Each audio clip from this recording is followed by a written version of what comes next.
Hello viewers, I'm Sadia Khan and you're watching YouTube channel Learn with Sadia.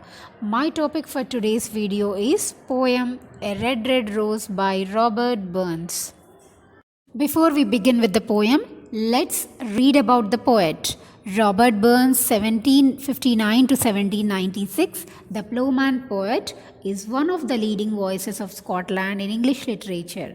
He is best known as the pioneer of Romantic movement for his lyrical poetry and rewriting of Scottish folk songs. His volume of work, particularly in Scottish, earned him the status of National Bard of Scotland.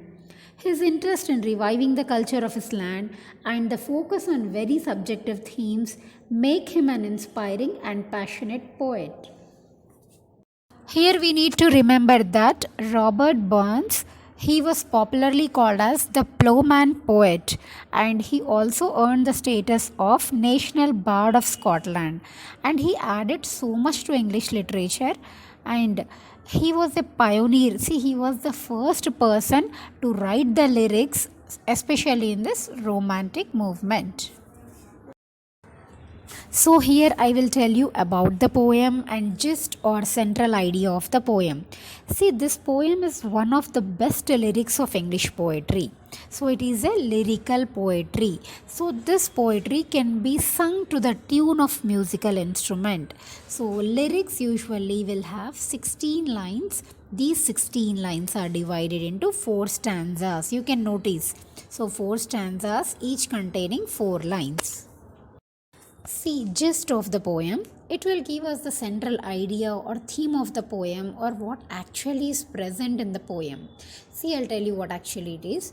See, there is a speaker, and this speaker is trying to express how much he loves her beloved one. Okay, he has got one loved one, and how much love and affection he has got for her. That thing he is expressing in the poem.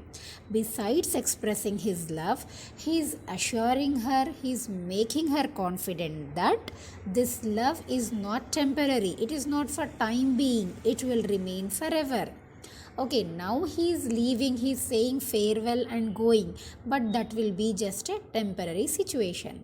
Now let us understand the poem. So, before we begin with the poem, let us understand the meanings of the poem. The first one here is sprung. Sprung is nothing but it is the past form of sprang, which means opened up or bloomed. Usually we use these words for the blossoming of flowers, okay? Next one in the list is melody. Melody, it is a pleasing tune which will give a pleasing effect or a relaxing effect to our mind. Third one here is art though. Art though, it is a poetic term which means are you.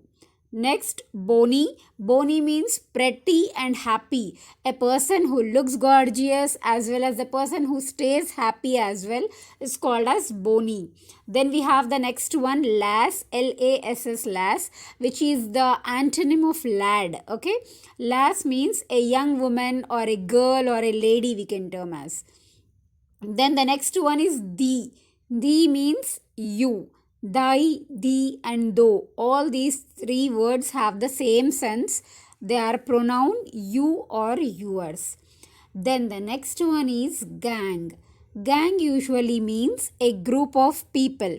But in this poem, gang means go. See, gang is a Scottish word for the English word go.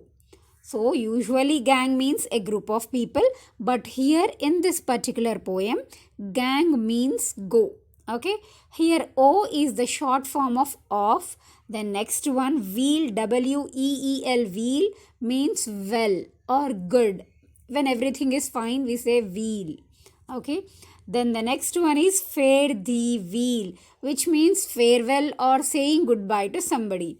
Then other than these meanings, we have few short forms used in the poem like LUVE apostrophe S, which means love is.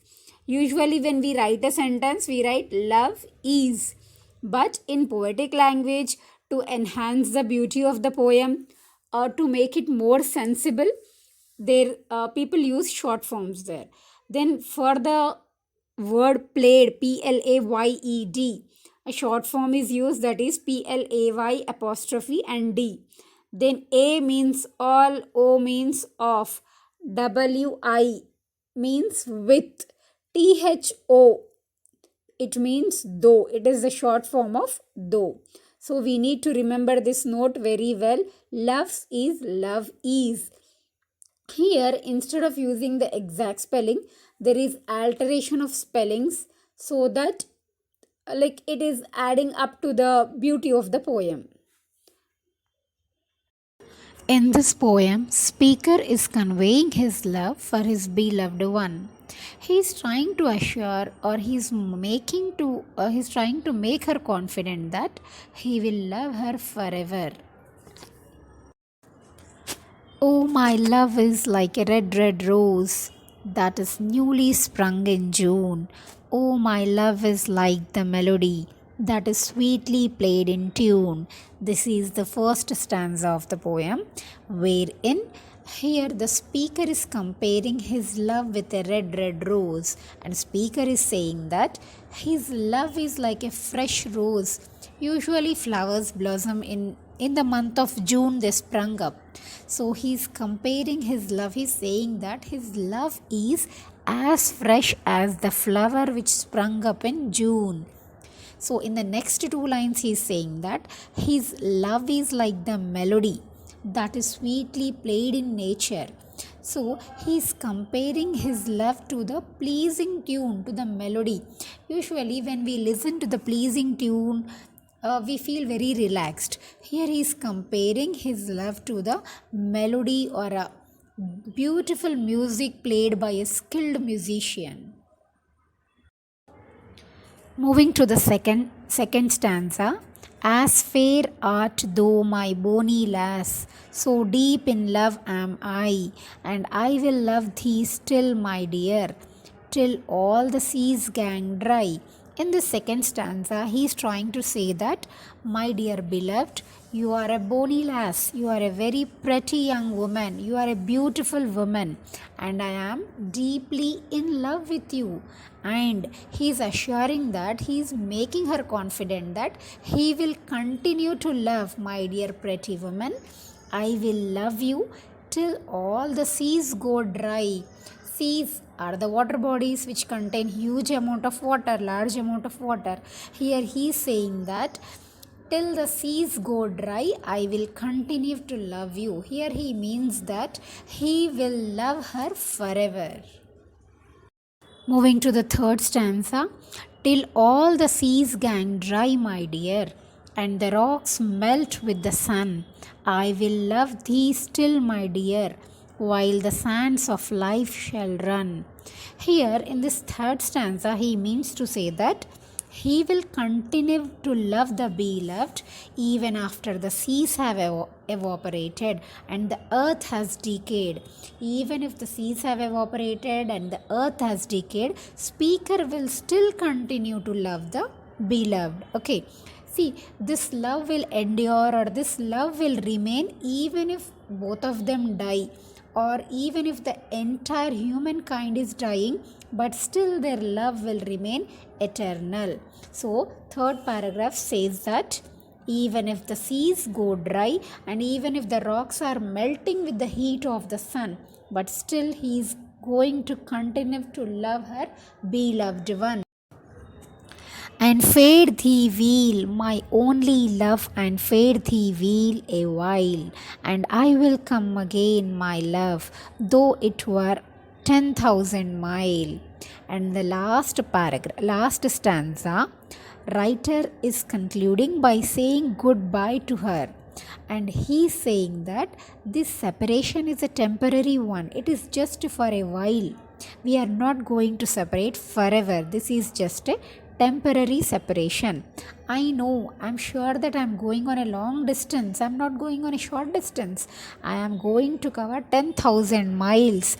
But I promise that I will return. So this separation is just for a while. By saying this, he will conclude the poem.